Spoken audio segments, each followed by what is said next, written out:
90% orang yang bangun rumah pertama kali itu over budget, banyak bongkaran, dan ujung-ujungnya nggak puas. Bukan karena tukangnya jelek, tapi karena salah tahap awal. Jadi, kalau kamu masih mikir, yang penting cari tukang dulu, nanti sambil jalan aja, kamu lagi siap-siap buang puluhan juta rupiah. Banyak sekali DM yang masuk, maupun lewat IG ataupun WA, itu sekedar cuma nanyain, "Bang, saya mau bangun rumah ukuran 6x9, ukuran pondasinya berapa?" Terus ada lagi, "Bang, saya pondasinya untuk full plate ukurannya 1x1, kedalaman gali tanahnya berapa?" Ya, ini yang sebenarnya mindsetnya yang harus dirubah. Nggak begitu konsepnya untuk membangun rumah. Serius, nih urutan yang benar kalau kamu mau bangun rumah satu lantai. Yang pertama, itu adalah tahap perencanaan. Jangan langsung panggil tukang atau kontraktor. Sebelum bicara biaya, tentukan dulu kebutuhan rumahmu. Berapa kamar tidur, berapa kamar mandi, butuh dapur kering dan dapur basah atau tidak, perlu ruang kerja atau tidak, area jemur di mana, carportnya gimana, dan tamannya seperti apa. Nggak perlu bisa gambar teknis, cukup coret-coret denah kasar di kertas, yang penting fungsinya jelas dan sesuai gaya hidup kalian. Setelah itu, baru tentukan budget. Jangan lupa, tambahkan cadangan 5-10% dana kalian untuk biaya tak terduga. Yang kedua, gambar, RAB,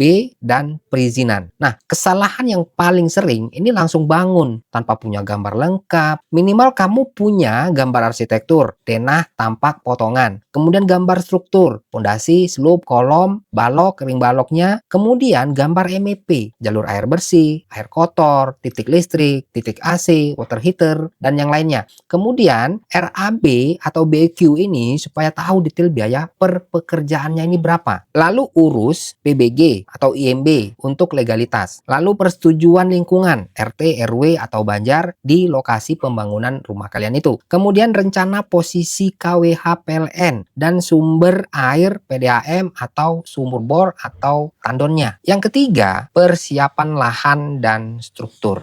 Jadi di lapangan itu mulai dari bersihkan lahan, buang akar, puing, dan sampah yang ada di lokasi pembangunan. Pasang boplang dan tarik benang supaya bangunan tidak melenceng dan bangunannya biar siku. Gali pondasi dengan kedalaman dan lebar yang sesuai kondisi tanah dan gambar yang sudah ditentukan. Untuk struktur, pondasi yang benar itu pakai batu belah atau batu kali dan lantai kerja. Slope, kolom, dan ring balok ini terhubung satu sama lain. Ini yang bikin rumah nggak gampang retak, ambles, atau roboh. Yang keempat, dinding, atap, dan MEP. Nah, setelah struktur aman, lanjut pasang dinding, bata merah atau hebel atau batako, kemudian plester aci dan cat, kemudian buat struktur atap ya, baja ringan atau kayu atau pakai dak beton, kemudian pasang penutup atap, talang, dan waterproofing di titik-titik rawan bocor. Kemudian di tahap yang sama, ini pekerjaan MEP kayak plumbing air bersih, air kotor, septic tank dan resapan, instalasi listrik sesuai PUIL atau PUIL, kemudian jalur AC, water heater, dan drainase, ini juga seiring berjalan. Yang kelima, finishing, QC, dan siap huni. Nah, tahap finishing, pasang lantai kayak keramik